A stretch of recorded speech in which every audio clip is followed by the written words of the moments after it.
अब ये फल को तुम्हें जीवित रखना है। ये जो पेड़ है, ये जो संविधान रूपी जो हमारे पुरखों के आज जो हम उनके शहीद दिवस को याद कर रहे हैं, अगर ये हमारे पुरखों ने वो पेड़ को लगाया तो ये हमारा ये कर्तव्य बनता है कि हम उनको बचाएं। यही जागृति दिवस और शक्ति निर्माण करने का दिवस है। यही हमारे महापुरुषों को याद करने का मकसद है। मकसद ये नहीं है कि आप लोग सिर्फ आए, खाना खाएं, नाच गाना करें, देखकर चले जाएं और सो जाएं। नहीं, अगर आप ये करती रहेंगी तो आप लोगों के जीने का कोई मतलब नहीं है। अरे जीता तो जानवर भी है, जानवर भी अपने बच्चों को पैदा करके उनका पेट भर जाता है, लेकिन जानवर और इंसानों में फर्क होता है। अगर आप लोगों के अंदर इंसान होने का, सामाजिक होने का, सामाजिक व्यवस्था में लोकतांत्रिक व्यवस्था को अगर आप लोगों ने नहीं जाना तो आप लोगों का जीना व्यर्थ है। वही बाबा साहब के शब्द दोहराए जाएंगे कि हमने अगर जन्म लिया था और अगर इस व्यवस्था से तुम लड़ाई नहीं कर सकते थे तो हमको तुमने जिंदा क्यों रखा, मार क्यों नहीं दिया। तो क्या ये जिल्लत, ये शब्द ये आप लोग सुन पाएंगे? तो मेरी माताओं और बहनों, मैं अपील करती हूँ, क्योंकि मैं भी आपको बता दूं कि मैं भी एक गवर्नमेंट एम्प्लॉय हूँ, लेकिन बाबा साहब का एक कलम मुझे मजबूती देता है। वो कलम है आर्टिकल 19। ये जो आप लोग यहाँ बैठे हुए हैं ना, ये जो मंच सजाए हुए हैं, और इतना जो वो बाबा साहब ने आर्टिकल 19 रखा, क्यों रखा? क्योंकि हमको ना तो बोलने का अधिकार था, ना हमको सड़कों पर निकलने का अधिकार था, ना हमको संपत्ति रखने का अधिकार था। और बाबा साहब ने संविधान में कहा कि जिनको हजारों सालों से मूक बधिरों की तरह रखा गया, पीछे झाड़ू गले में अंडी, भरी दोपहरी में निकलना होगा, तुम्हारा तो छाया भी तुम्हारे लिए बहुत बड़ा अभिशाप है।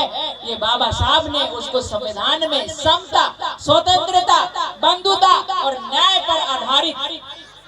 अभी हमारे एक भाई ने संविधान की प्रस्तावना, प्रीएम्बल ऑफ कॉन्स्टिट्यूशन, हम भारत के लोग, हम भारत के लोग। बाबा साहब एक तरफ है, संविधान को देखना आप, एक तरफ सारे लोग हैं, बाबा साहब अकेले संविधान को देते हैं, अकेले देते हैं।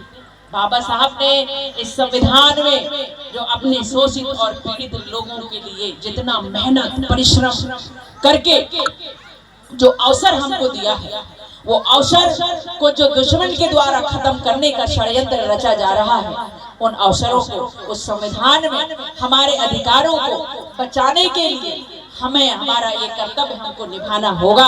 हमें संविधान को बचाना होगा। और संविधान खतरे में है, खतरे में है ऐसा कहा जाता है। आप लोगों को पता है संविधान खतरे में है, संविधान खतरे में है। तो संविधान खतरे में कितना है, लेकिन मैं अगर तो क्योंकि मैं भले ही कर्मचारी हूँ लेकिन वोट तो देती हूँ, चुनाव तो करवाती हूँ, मेरी भी ड्यूटी लगती है चुनाव कराने में, और मुझे भी मत देने का अधिकार है। तो जब मत देने का अधिकार है तो मैं ये कहती हूँ कि संविधान खतरे में है, तो ये है कि सबसे पहले तो हमारा वोट ही खतरे में, सबसे पहले हमारा वोट खतरे में है। अगर वोट को बचा लिया तो संविधान बदलने वालों को भी बदलने की ताकत वोट देती है। संविधान जो बदलने की बात करते हैं, जिनसे संविधान को खतरा है, हम उनको ही बदल देंगे, लेकिन किस चीज से बदलेंगे? वोट से बदलेंगे। लेकिन हमारा आज वर्तमान में वोट ही खतरे में है, तो सबसे पहले हमें वोट को बचाना होगा, सबसे पहले हमें वोट को बचाना होगा। तो साथियों, मैं यहाँ आप लोगों ने मुझे बुलाया, मैं इस कार्यक्रम के तमाम आयोजकों का और सबसे पहले मैं नायक सर जी का तहे दिल से शुक्रिया अदा करना चाहती हूँ कि उन्होंने मुझे यहाँ पर आकर जो मेरा समाज है, मूल निवासी समाज है, उनसे रूबरू होने का मुझे अवसर दिया। और मैं जाते जाते मैं ये अपील करना चाहती हूँ हमारी बहनों को कि आप लोग लोग अपने बच्चों को स्कूल भेजें। स्कूल तो भेजें ही भेजें, लेकिन आज जो वर्तमान में शिक्षा को किस तरह से खत्म किया जा रहा है, किस तरह से हमारे लोगों के अंगूठे काटे जा रहे हैं, इसकी भी जानकारी, खबरदारी रखने का काम अपने आप में आप लोग रखेंगे। और उन तमाम जो षड्यंत्रकारी जो चैनलें चलते हैं, उन चैनलों के माध्यम से जो आप लोगों को बुलाया जाता है, वहां अपनी भीड़ कम कर दें, जिनके आप लोगों की वजह से उनकी दुकानें चल रही हैं। उनकी दुकानें हमारी महिलाओं की वजह से चल रही हैं। अगर आप अपने बच्चों का भविष्य का निर्माण करना चाहते हैं तो स्कूल भेज करके आप लोग स्कूल जाइए, आप टीचरों से मिलिए, उनसे बात कीजिए। मैं बताऊं आपसे, मैं एक खुद शिक्षिका हूँ, मैं एक टीचर हूँ। हर महीने महिलाओं को बुलाती हूँ और महिलाओं को ही बुलाती हूँ, पुरुषों को नहीं बुलाती। क्यों नहीं बुलाती?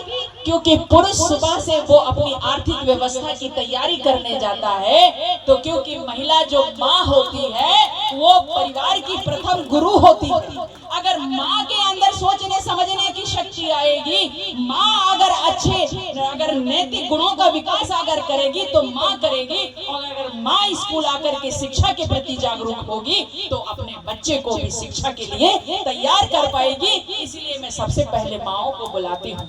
तो जो यहाँ बैठी हुई मेरी बहनें हैं, वो जरूर स्कूल जाया करेंगी। जब भी मीटिंग होती है, जब भी आप लोगों के शिक्षक आपको बुलाते हैं, आप लोग जाइए, उनसे बात कीजिए और उनको सहयोग कीजिए। सबसे पहले स्कूल में सहयोग कीजिए, उनसे पूछिए कि आज स्कूल में क्या जरूरत है। आपको मैं बता दूं कि मेरे स्कूल में मेरे गांव के लोगों ने 42 इंची LED दिया है, जो 30,000 में आती है।